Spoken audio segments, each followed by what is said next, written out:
अगर हो रहा था। पिछले क्लास में मैंने आपको सेल साइकिल का एक टिपिकल मॉडल दिखाया था, क्योंकि ये मॉडल दिमाग में रखना बहुत जरूरी है। आप सबने इसमें पार्टिसिपेट भी किया था, है ना? सर अगर ये एम फेज है, अगला फेज G1 होगा, अगला फेज S फेज होगा, और फिर अगला फेज G2 होगा, और फिर G2 के बाद M फेज होगा। और आप सब लोगों ने पार्टिसिपेट भी किया, और आपने बहुत सारे लोगों ने इन फेजेस के बारे में मुझे बताया भी। मुझे पक्का यकीन है कि आप लगभग सब लोग जानते हैं इन फेजेस के बारे में। बड़ी खुशी की बात है, अच्छी बात है। अब cell cycle regulation control system की जब हम बात करते हैं, हाँ, तो हमको सेल साइकिल को देखने की जरूरत पड़ती है। ठीक है, ये हम लोग सेल साइकिल को कैसे समझेंगे। अब ये एक सेल साइकिल के लिए हम लोगों ने इसको बनाया है, और इसमें अलग अलग फेजेस हम लोग डिमार्केट कर रहे हैं। जैसे पहला G1 फेज है, उसके बाद जो है वो S फेज है,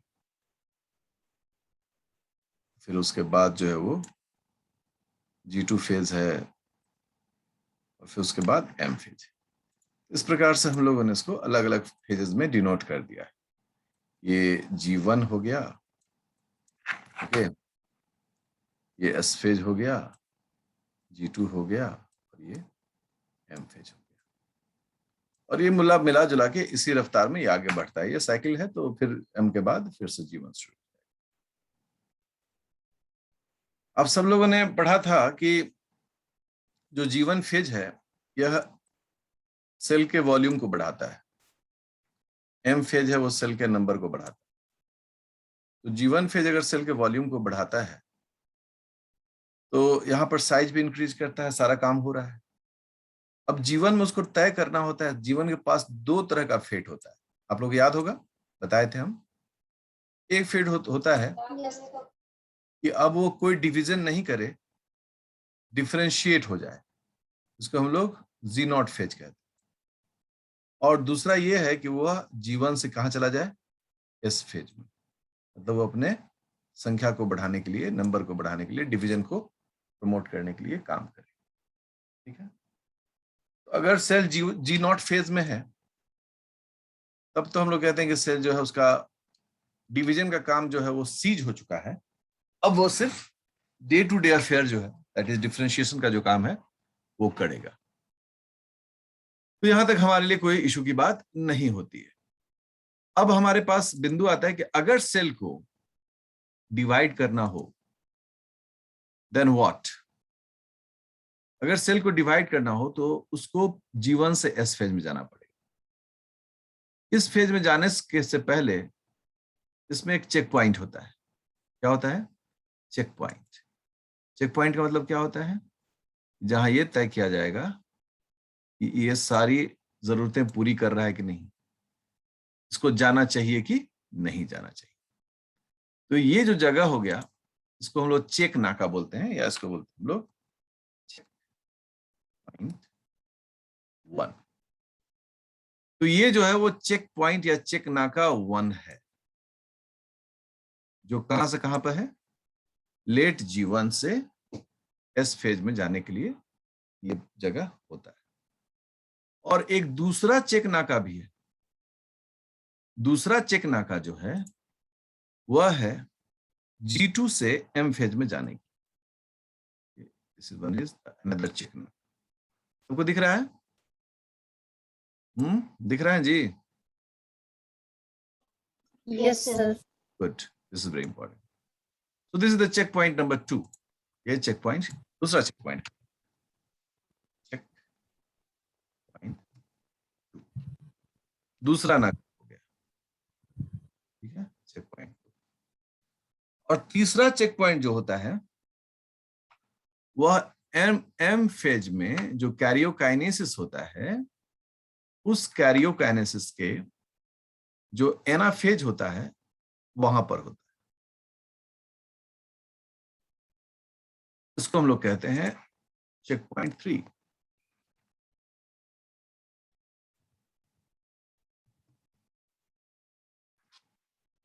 एक सेल साइकिल में, मतलब लाइफ में, ये 3 चेक नाका होते हैं, ठीक है?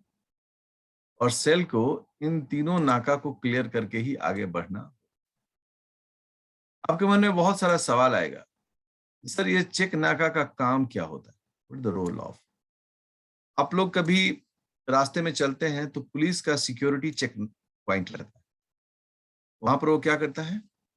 वो आपके कार के डिक्की का तलाशी लेता है, आपका लाइसेंस देखता है, आपका परिचय पत्र पूछता है। अभी अफगानिस्तान में तो ये तो खूब चल रहा है ना, अभी तो पूरा अफगानिस्तान में ही प्रॉब्लम है। सब लोग डरे हुए हैं तो एक दूसरे का काफी चेक पॉइंट लगाए हुए। तो यहां पर इस चेक पॉइंट पर, जो चेक पॉइंट नंबर 1 कह रहे हैं, जो G1 फेज में, ठीक है, इससे पहले अगर सेल है और खुश है, उसका मतलब सेल G0 फेज में जा चुका है। लेकिन अगर इससे वो आगे बढ़ना चाह रहा है, इस चेक पॉइंट पर उसको बहुत सारी बातों को चेक करना होगा, वो मैं अभी बताऊंगा। दूसरा चेक पॉइंट कहां पर है? जब G2 से M फेज में जाना हो, तो यहां पर एक चेक पॉइंट होता है जो सारी चीजों को सुव्यवस्थित तरीके से चेक करता है। और तीसरा चेक पॉइंट होता है जब एनाफेज में हो जाता है और अब न्यूक्लियस का डिवीजन होता है, उस वक्त ये चेक पॉइंट मौजूद रहता है। अब आपके लिए सवाल की बारी है। किसी को कुछ पूछना है, यहाँ पूछो, नहीं तो फिर हम आगे बढ़ेंगे यहां से।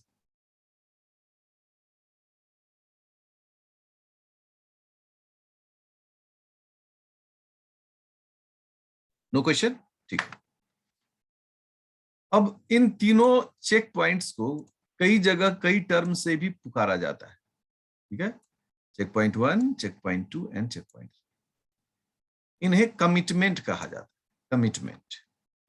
कमिटमेंट का मतलब क्या हो गया कि commitment point 1, commitment point 2 and commitment point 3।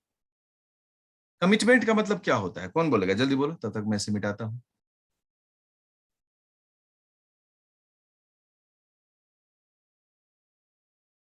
जल्दी जल्दी। मेरे क्लास से मुझे मौन व्रती ज्यादा नहीं चाहिए। मैं पूछूं बताओ तो बताओ, ये तो क्लास में बंद कर देंगे।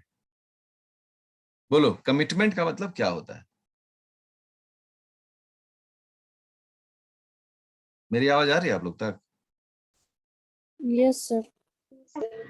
Yes sir. एक ही चीज पे रहना। हाँ, कमिटमेंट मतलब होता है एक संकल्प होना। नहीं, हम, यस सर। मैं I am committed for this work, मतलब मैंने इस काम को करने का संकल्प लिया है और मैं इस काम को करूंगा, ठीक है? तो कमिटमेंट पॉइंट जो होता है, यहाँ देखिए, जीवन में एक पहला कमिटमेंट पॉइंट है, फिर G2 में दूसरा कमिटमेंट पॉइंट है, और फिर M फेज में, एना फेज में जो है तीसरा। ये सारे कमिटमेंट पॉइंट्स कहलाते हैं, हाँ? और इनके बिना ये प्रोसेस आगे नहीं बढ़ता है। अब बोलोगे सर चेक नाका क्या होता है? जैसे मान लो कि हम जीवन से S फेज में चेक नाका लगाते हैं, ठीक है? तो हमारे पास कुछ पॉइंट्स हैं, उसका जवाब देना होगा सेल को, ठीक है? हमारे पास कुछ पॉइंट्स हैं, उसका जवाब देना होगा। मैंने 3 पॉइंट्स बनाए। पहला कि पहला सवाल हमारा होगा वहां पर सेल से, do you want to increase your number? Do you want to increase your number? Yes और नो? तो सेल अगर बोलता है कि हाँ मैं चाहता हूं अपनी संख्या बढ़ाना, तो ठीक है, देन ओके। चेक पॉइंट पर क्या सवाल जवाब होता है वो देख लो।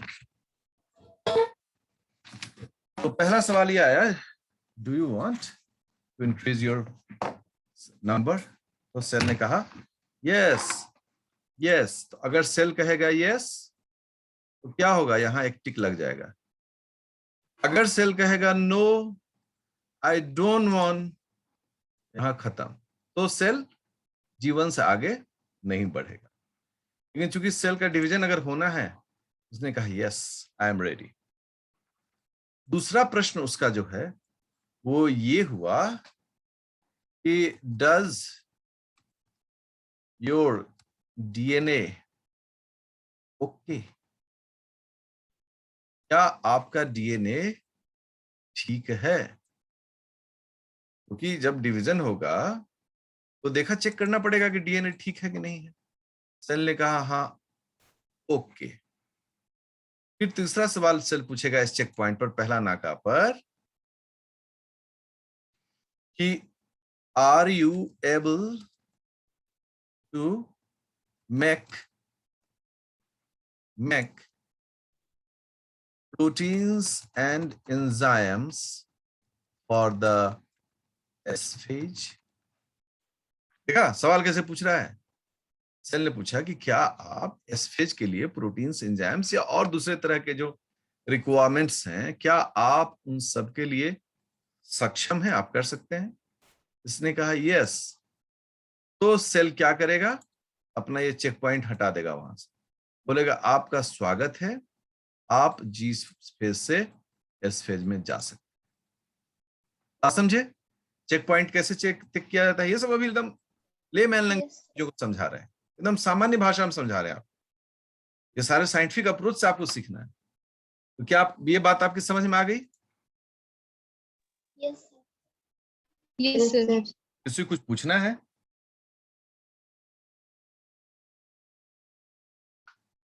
Any question? No question, fine.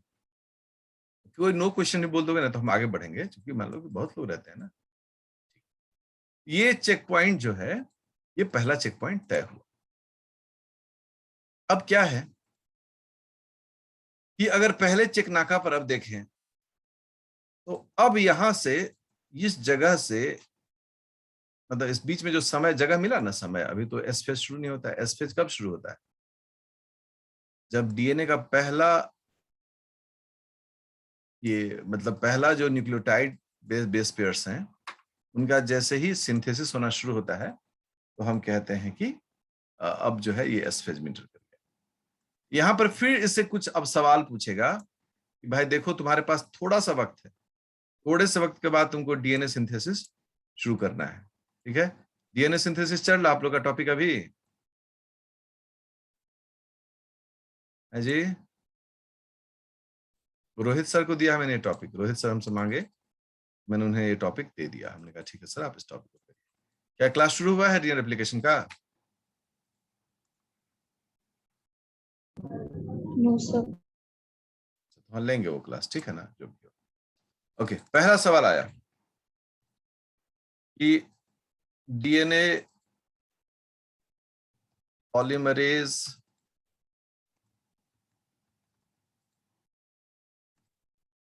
Polymerases कर दें, नंबर क्या लिखना है? सवाल आया, सिंथेसिस हुआ? दूसरा सवाल, डीएनए लाइगेज, प्राइमेज, टोपियोआइसोमरेज, है, अनवाइंडेज, गायरेज का सिंथेसिस हुआ? उतना हम नहीं लिख रहे हैं, मतलब बस क्वेश्चन मार्क दे रहे हैं। हुआ? तीसरा सवाल,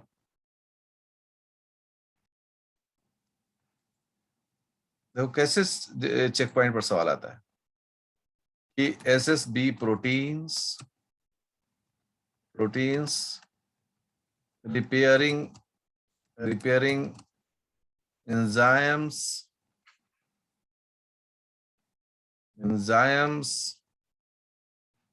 बने हैं क्या? मैग्नीशियम आयन या जिंक आयन अवेलेबल हैं? देख रहे हैं कैसे सेल सब चीज पूछेगा। ऐसे ऐसे हो जाता है, इतना वाइटल फंक्शन है, इस प्रकार से थोड़े होता है। उसको पूरी तरह से सवाल जवाब को फॉलो करना होता है।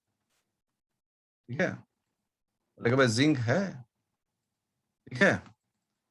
क्या डीएनए, फिर से पूछेगा कि डीएनए इज हेल्दी और डैमेज्ड। ये सारा सवाल चेक पॉइंट पर पूछा जा रहा है। आपने डीएनए पॉलीमरेज बना लिया क्या? सेल ने कहा हाँ बना लिए। आपने लाइगेज ये सब बना लिया क्या? सेल ने कहा हाँ बना लिए। अपने एसएसबी प्रोटीन ये सभी एंजाइम्स जुगाड़ कर लिया? हाँ कर लिए। मैग्नीशियम एंड जिंक में कर लिया? हाँ। आपका डीएनए ठीक है ना? चेक कर लीजिए।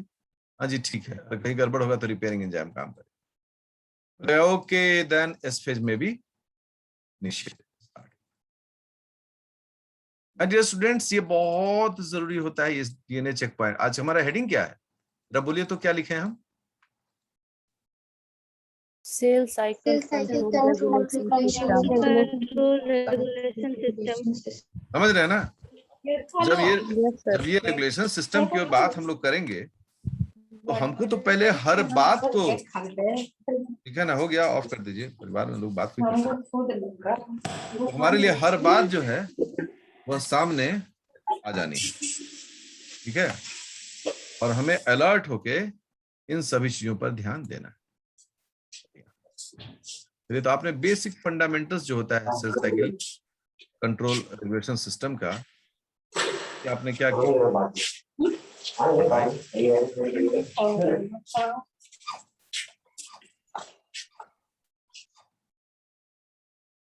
ठीक है, अब हम बातों को आगे बढ़ाते हैं और अब मुद्दे पर आते हैं कि देखो एकदम छोटी छोटी चीजों को सिखा रहे हैं, ठीक है ना, खूब बढ़िया से सीखना सब लोग, और जरूर सवाल पूछना और किताबें जरूर पढ़ना, क्वेश्चंस जरूर बनाना, एटलीस्ट सीएसआर का क्वेश्चन तो जरूर छूना सब लोग, तब ना समझ पाएंगे कि हम समझ पाए कि नहीं समझ पाए, am I able to answer the questions और नॉट। ये तो करना पड़ेगा ना। सब लोग समझ ही गए हो कि हम किसका डायग्राम बना रहे हैं? बताइए किसका डायग्राम है ये?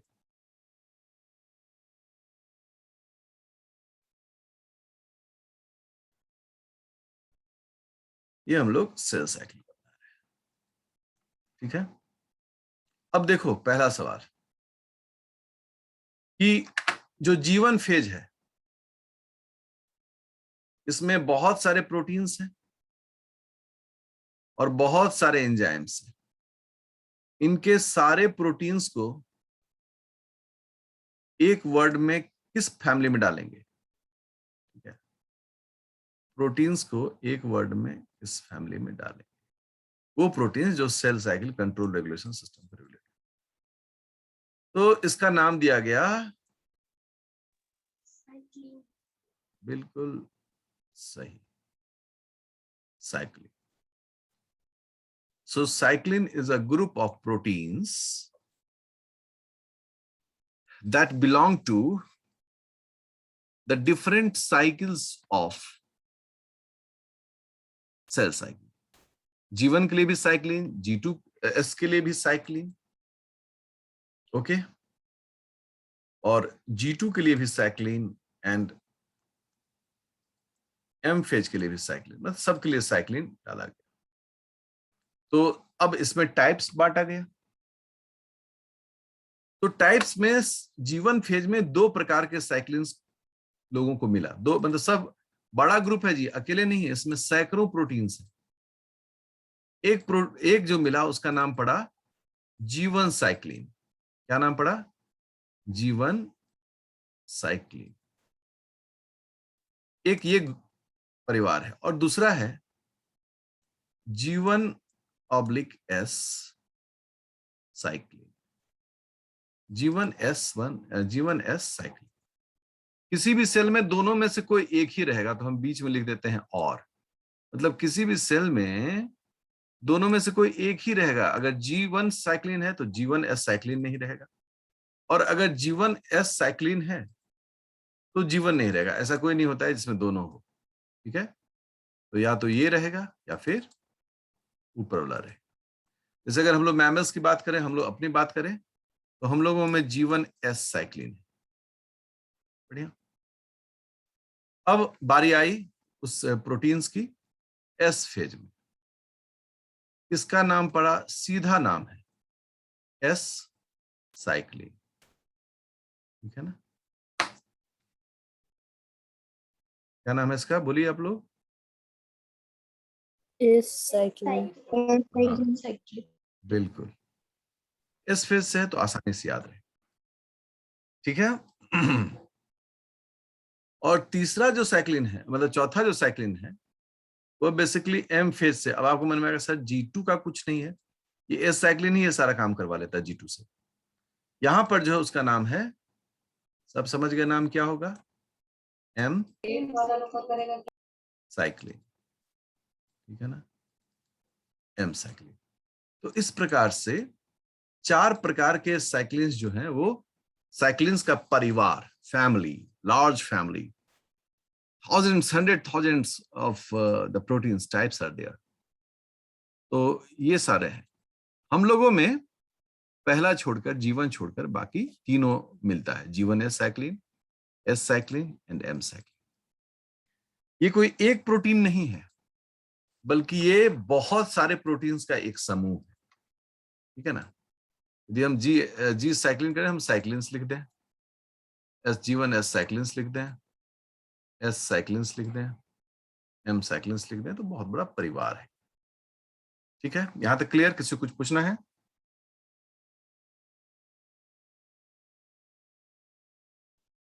नहीं पूछ सर G1 / एस साइक्लिन और एस साइक्लिन दोनों एक ही है? नहीं जी, कैसे एक रहता तो 2 बार हम एक ही चीज लिख, दोनों अलग अलग चीज।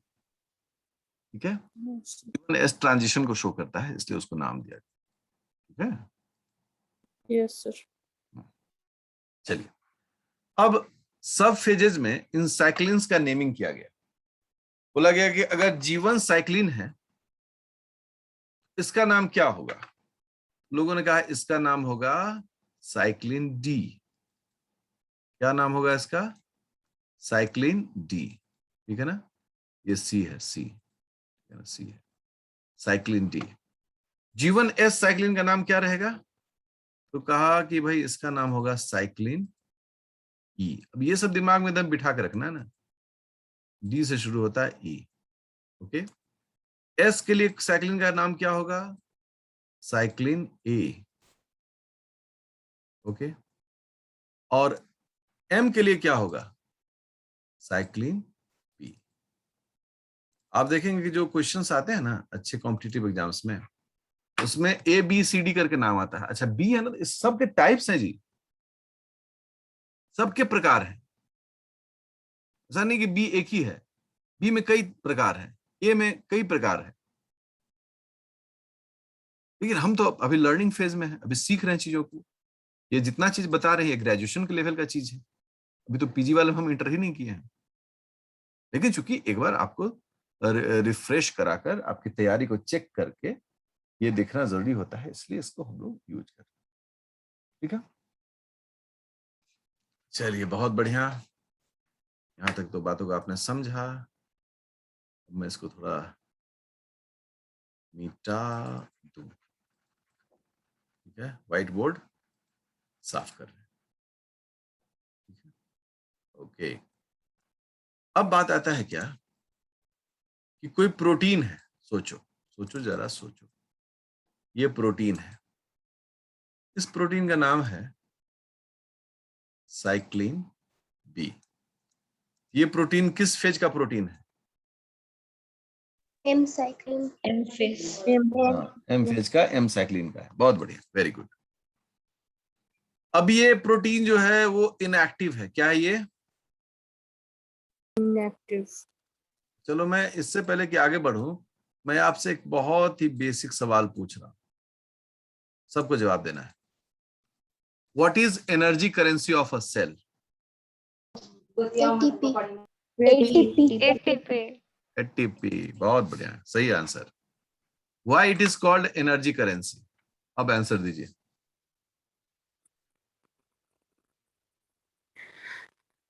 बोलिए बोलिए बोलिए, अब सबको पता है।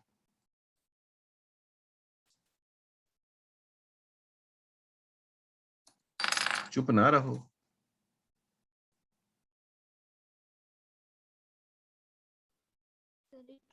एनर्जी करेंसी कहते हैं तो क्यों कहते हैं? Sir, it break down into ADP and phosphate to give energy. और थोड़ा सोच के बोलिए। अच्छा बताओ कि हम लोग रुपया जो हमारे पॉकेट में रहता है 100 रुपीज, हम उससे क्या क्या लिख कर सकते हैं? जल्दी, बहुत कुछ। जैसे 1-2 एग्जांपल। खरीद सकते हैं। सर प्रोडक्ट्स खरीद उसके सकते हैं। बदले हाँ, तो कुछ भी कर सकते हैं ना। अगर एक लोहे की कांटी खरीद सकते हैं, तो चावल खरीद सकते हैं, तो मूवी का टिकट खरीद सकते हैं, तो बाइक के लिए पेट्रोल खरीद सकते हैं, तो बहन के लिए गिफ्ट खरीद सकते हैं, तो मतलब दवाई डॉक्टर से दवा इलाज करवा सकते हैं, मतलब anything we can do. Exchange amount होता है। तो क्या एटीपी भी इसी प्रकार की करेंसी है? आंसर होता है यस सर, एटीपी भी यही प्रकार की।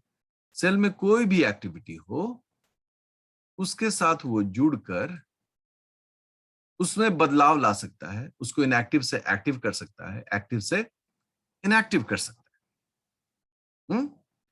किसी भी प्रोटीन में फॉस्फेट जुड़ने का कौन कौन सा जगह होता है?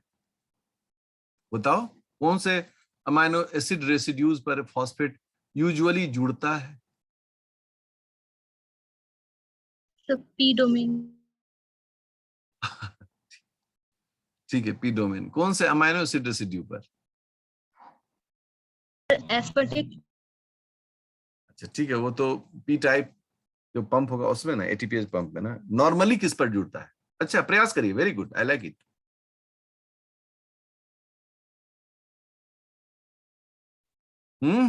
आपको याद होगा मैंने कहा था सबसे कॉमनली सेरीन या फिर थियोनिन पर जुड़ता है, ठीक है ना? ठीक है, अभी आप लोग बहुत पीछे हैं पढ़ाई लिखाई में। क्यों पीछे हो गए ये हमको पता नहीं है, ठीक है? उस प्रकार से आपको पढ़ाया नहीं गया या फिर आप पढ़ लिए, मतलब देखो, विद्यार्थी की कोई यूजुअली गलती नहीं होती, मेरे में हमेशा ये मानना होता है। मार्गदर्शक का ही प्रॉब्लम होता है, उनको कभी वो पोजीशन इफेक्ट नहीं पढ़ाता है। ग्रेजुएशन का सिलेबस वो रगड़ के पढ़ाने का चीज होता है। ग्रेजुएशन का सिलेबस जो विद्यार्थी पढ़ लेता है, मेरा मानना होता है कि वो बहुत ही आगे अच्छा कर सकता है। लेकिन चिंता की बात नहीं है, मैं हमेशा मानता हूं कि जब आप प्लान करते हैं कि हम मेहनत करेंगे, उसी दिन से आपका सफलता जो है वो आपके लिए या वेट करना शुरू करता है। कोई बात नहीं, ठीक है? अब क्या है कि इसमें कुछ स्पेसिफिक पोजीशन पर सेरीन होगा, ठीक है? कुछ भी स्पेसिफिक पोजीशन पर। तो यहां सोचो सेरीन है, ओके? सेरीन के पास साइड चेन में क्या होता है? वो कहते हैं सेरीन के पास साइड चेन में OH ग्रुप है, ठीक है? OH group. अभी क्या है कि ये एक्टिव होना जा रहा है। क्या होने जा रहा है? ये एक्टिव होने जा रहा है। तो जब एक्टिव होने जा रहा है, इसको एक फॉस्फेट मिलेगा। क्या मिलेगा इसको? एक फॉस्फेट। वो फॉस्फेट उसको कौन देगा? आ गया रुपया, उसका नाम है ATP। और ATP से ADP। ATP में कितने फॉस्फेट? 3 फॉस्फेट है, मैं 3 बना रहा हूं डॉट्स। और ADP में कितने फॉस्फेट? 2 फॉस्फेट। हाँ, और वो फॉस्फेट जो है, वो फॉस्फेट मिल जाएगा किसको? बोलिए बोलिए बोलिए, आप ही लोग बोलिए। प्रोटीन। हाँ, साइक्लिन B को मिलेगा। और अब जो सेरीन है, उस सेरीन पर जो OH ग्रुप था, उस OH ग्रुप से कौन जुड़ जाएगा? उससे जुड़ जाएगा फॉस्फेट। फॉस्फेट जुड़ गया, ठीक है? देखो, ये फॉस्फेट को मैंने घेरा लगा दिया। और अब जो है साइक्लिन B जो है, वह क्या हो गया? बोलो सब लोग। एक्टिव हो गया। हो गया? एक्टिविटी। हाँ, एक्टिव हो गया। ये काम उसको ATP का मदद से मिलेगा। यहां पर इसके लिए इसको एक को फैक्टर की जरूरत होती है, जिसे हम लोग क्या कहते हैं? Magnesium ion. बढ़िया, कोई दिक्कत नहीं यहां तक। लेकिन क्या ये खुद ब खुद हो जाएगा? इस रिएक्शन को एक एंजाइम चाहिए। क्या चाहिए? एंजाइम, ठीक है ना? जब ये एंजाइम की बात आती है, तो कौन सा एंजाइम चाहिए? सवाल आया। तो हम कहते हैं उस एंजाइम का नाम होता है, उस ग्रुप का नाम होता है काइनेज। काइनेज वो एंजाइम ग्रुप है जो फॉस्फोराइल ट्रांसफर करता है। फॉस्फोराइल ट्रांसफर का मतलब क्या होता है? फॉस्फेट का ट्रांसफर एटीपी में कितना फॉस्फेट है? सब लोग माइक्रोफोन से बोलोगे, कितना कितना है? 3। 3 एडीपी में कितना है? 2। 2 एक फॉस्फेट कहाँ ट्रांसफर हुआ? प्रोटीन को। यस इस घटना को हम लोग क्या बोलेंगे? Phosphoryl transfer, transfer of phosphate. तो जहां पर भी इस तरह का रिएक्शन होता है वहां एंजाइम का नाम काइनेज होता है। ग्लाइकोलाइसिस में हम लोग पढ़ते हैं ग्लूकोज के 6वें पोजीशन पर एक फॉस्फेट जुड़ता है जो कि एटीपी से ट्रांसफर होकर आता है। एंजाइम का नाम पड़ा हेक्सोकाइनेज। तो काइनेज इसी तरीके से यूज होता है। काइनेज हो गया, ओके। अब ये काइनेज किस प्रोटीन पर डिपेंडेंट है? साइक्लिन। तो नाम पड़ा cyclin. D for dependent kinase. Dependent और के फॉर काइनेज। एंजाइम का सीडी के पूरा नाम हो गया सीडीके और इसका फुल फॉर्म हो गया साइक्लिन। एंजाइम का नाम याद हो गया? Yes sir. कोई इशू नहीं। ये साइक्लिन डिपेंडेंट काइनेजेस जो है ये बहुत बड़ा परिवार है। इसमें सैकड़ों ऐसे एंजाइम्स हैं जिनका नाम सीडीके है। क्योंकि अगर बी वाला फॉर्म है तो यहां पर इसका नाम होता है CDK1। CDK1। CDK1 जो है वह इस रिएक्शन को कंडक्ट करता है। ठीक है, देखो ये हो गया साइक्लिन और ये हो गया CDK। अगर कंपेयर करें cyclin G1 cyclin G1S cyclin M and cyclin cyclin S and cyclin M cyclin. अगर ये बोले तो CDK का कौन सा टाइप यहां पर मौजूद होता है? G1 के लिए 4 या 6? CDK 4 और CDK 6। G1S के लिए CDK 2 S के लिए भी CDK 2 और M के लिए CDK 1। ये याद रखिए, ठीक है ना। ये जो क्लासेस हैं उसमें कि G1 साइक्लिन के लिए CDK 4 and CDK 6, S and S cyclins के लिए CDK 2 और M साइक्लिन के लिए CDK 1। ये सभी अभी ऊपर का ही क्लास पढ़ रहे हैं, इसके अंदर में भी घुस के पढ़ना पड़ता है, ठीक है। लेकिन मैं अभी धीरे धीरे तैयार करवा रहा हूं आपको ताकि इसको आप कंफर्टेबली पूछे। अब कोई सवाल हो तो पूछो।